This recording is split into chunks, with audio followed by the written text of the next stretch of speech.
Salt.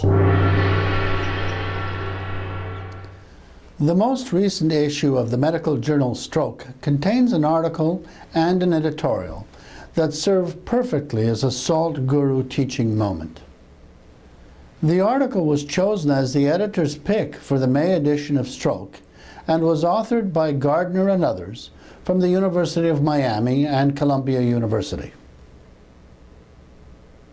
Mining the data from the old Northern Manhattan study published in 2001, the authors sought to establish a relationship between the incidence of stroke and dietary sodium, or salt. The authors divided the patients into three groups. The first group consumed less than 1,500 milligrams of sodium per day. The second group consumed between 1,500 and 3,999, or 4,000 milligrams of sodium per day, and the final group consumed more than 4,000 milligrams of sodium per day. Now, as you've seen previously, the authors concluded that those that consumed higher salt had a higher incidence of stroke. Really? Well, let's look at the actual data, not just their conclusions. The first thing that jumps out is that salt consumption had no effect on systolic or diastolic blood pressure.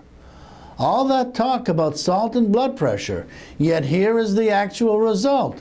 No effect. Nada. Niet. Nullo. Zero effect.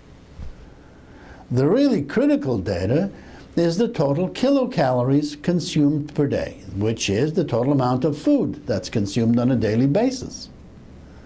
As you can see, the low sodium group consumed 814 kilocalories, the medium sodium group contained 1,429 calories, and the high sodium group consumed 2,413 kilocalories per day.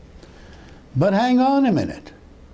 If you take the total amount of sodium consumed and divide it by the total amount of food consumed, the first thing that's clear is that the sodium content, or percentage of salt, in each of the three diets was the same. The reason for the difference in sodium consumption between the three groups is due to the total amount of food each group ate. If the sodium content of the diet is the same, it stands to reason that these people that will eat 3 times as much total food will also take in 3 times the amount of sodium.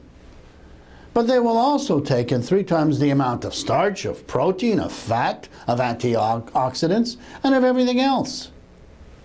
But no.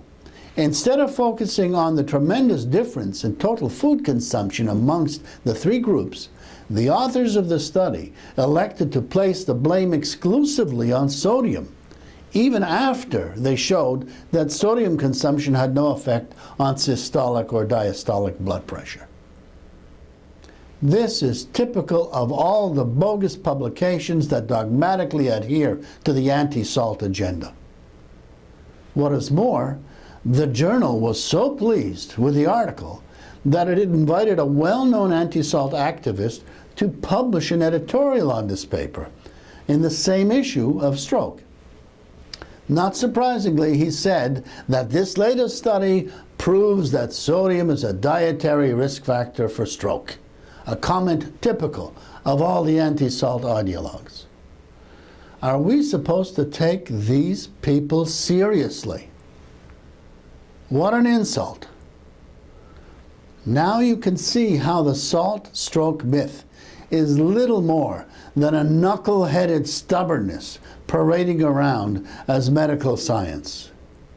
And these are the people making policy decisions on our health. Salt.